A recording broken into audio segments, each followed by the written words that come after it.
जय Malhar news चॅनलच्या सर्व प्रेक्षकांना सपना चौधरीचा नमस्कार। नंदुरबार लोकसभा मतदारसंघ शिवसेनेची कार्यकारिणी आढावा बैठक।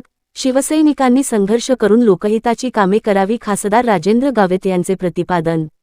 नंदुरबार जिल्ह्यातील परिस्थिती आज वेगळी असून शिवसैनिकांनी आपला संघर्ष स्वतः करायचे आहे।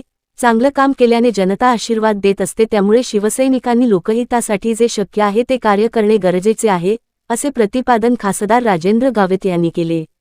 नंदुरबार शहरातील हॉटेल हिरा एक्झिक्युटिव्ह येथील सभागृहात नंदुरबार लोकसभा मतदारसंघातील शिवसेना कार्यकारिणीची आढावा बैठक घेण्यात आली। त्याप्रसंगी गावित बोलत होते। बैठकीच्या सुरुवातीला महापुरुषांच्या प्रतिमेस मान्यवरांनी पुष्पहार अर्पण करून अभिवादन केले। याप्रसंगी पालघरचे खासदार राजेंद्र गावित यांनी उपस्थित जिल्ह्यातील पदाधिकाऱ्यांना मार्गदर्शन केले।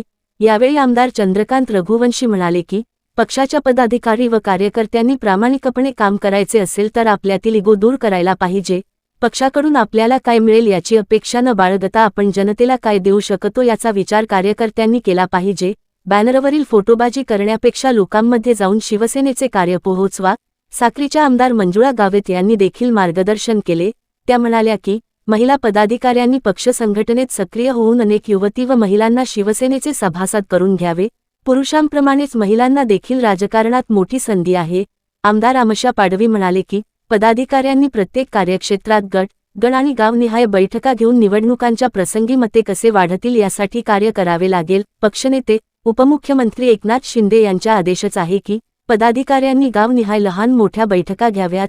आम्ही लोकप्रतिनिधी जरी असलो तरी पक्षाचा प्रत्येक कार्यकर्त्याची पक्ष वाढवण्याची जबाबदारी आहे। माजी आमदार शिरीष चौधरी म्हणाले की शिवसेनेत संघटनात्मक बदल झालेले आहेत। प्रत्येक कार्यकर्त्याने मी शिवसैनिक हाच विचार डोक्यात ठेवून काम केले तर निश्चितच पक्ष संघटना मजबूत करण्यासाठी योगदान लाभेल। जिल्ह्यातील प्रत्येक तालुक्यात पक्ष संघटनात्मक कशी मजबूत होईल याचा विचार शिवसैनिकांनी करावा। पक्षात जेवढे रिक्त पदे आहेत ते भरण्यात येतील, यासाठी कार्यकर्त्यांकडून फॉर्म भरून घेतले जातील। कार्यक्रमाप्रसंगी माजी आमदार शिरीष चौधरी यांची शिवसेनेच्या नंदुरबार लोकसभा मतदारसंघाचा संपर्क प्रमुख पदी निवड झाल्याने सत्कार करण्यात आला। यावेळी व्यासपीठावर जिल्हाप्रमुख ॲडव्होकेट राम रघुवंशी, धडगाव अक्कलकुवा विभागाचे जिल्हाप्रमुख गणेश पराडके, उपनगराध्यक्ष प्रथमेश चौधरी उपस्थित होते। सपना चौधरी, जय मल्हार न्यूज, नंदुरबार।